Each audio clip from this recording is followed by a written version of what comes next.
All right, thanks for making the Locked On Ole Miss podcast your first listen every day. We are free and available wherever you get your podcast, including YouTube. So do us a favor, subscribe to the YouTube channel, hit the bell for notifications, and participate in the conversation by talking and commenting down in the comments below and upvoting the video itself. We'd appreciate it very much.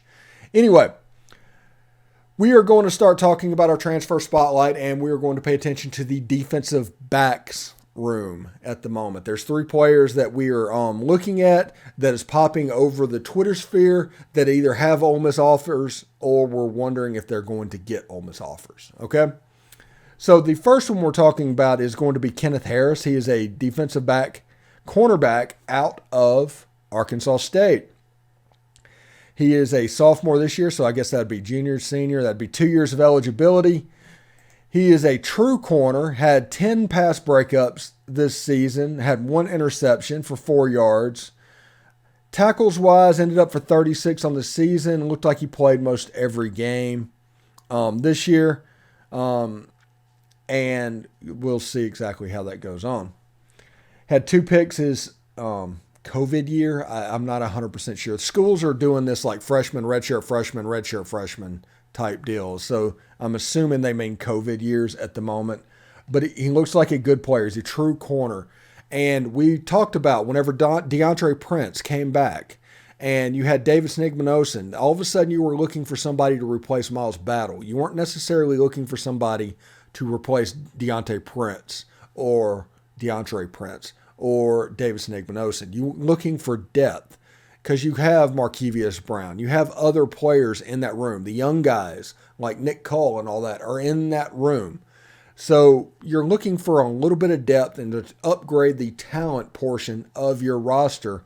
And Kenneth Harris from Arkansas State could be a cornerback that could provide that route. Another cornerback that could, Gavin Holmes, 5'11", 175, out of New Orleans, Louisiana. Wake Forest has already scrubbed him off of their roster. He has played a good portion of games over the last couple years. He's a similar situation to the last player, Kenneth Ford.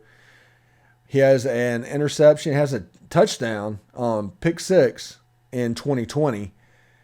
Decent player, athletic guy. Again, you're looking for the guy to replace Miles Battle, not necessarily DeAndre Prince or Davis Nigmanosin.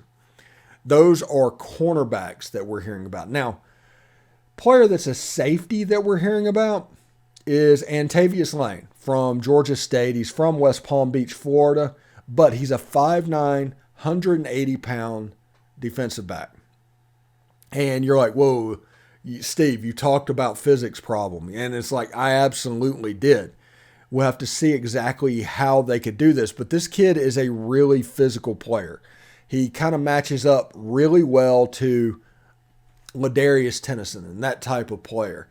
So we'll see exactly what's happening. He had a game this year against Georgia Southern where he had 15 tackles. He was always around the ball, had an interception. So as a playmaker, he has made some plays this year. So it'll be interesting to keep an eye on this one. I am worried a little bit about the physics because you can see by looking at him and looking at his stats and things, they're looking at him as a potential box safety, like a Tysheem Johnson type.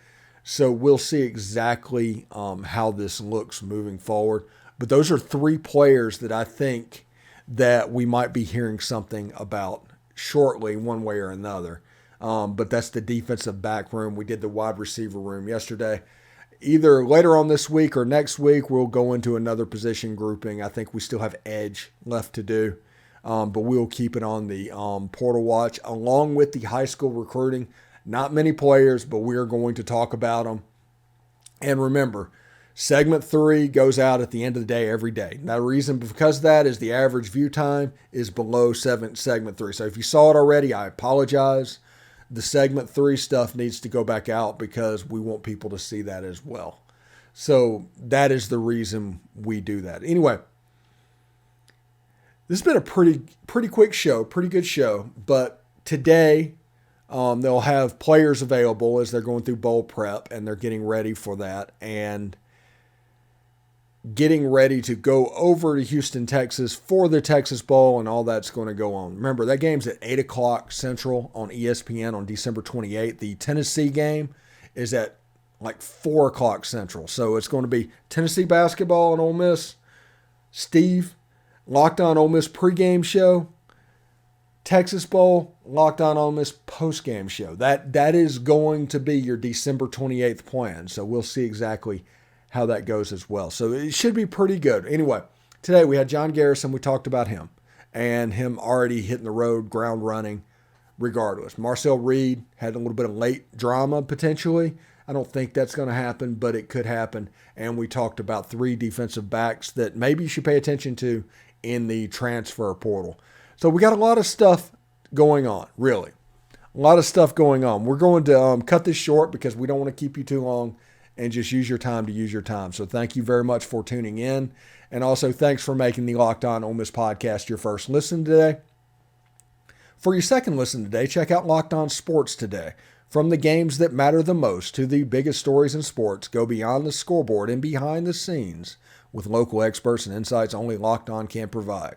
It's Locked On Sports Today, available on this app, YouTube, and wherever you get your podcasts. Tomorrow, we'll keep at it. On Wednesday, Ole Miss plays Central Florida. We're going to hook it up and record with Tim Thomas on Thursday. He'll talk about Valpo. He'll talk about UCF and get you ready for Temple. So we got a lot of stuff going on over this, and we're working towards the Texas Bowl. The portal's open. High school recruiting, early signing day.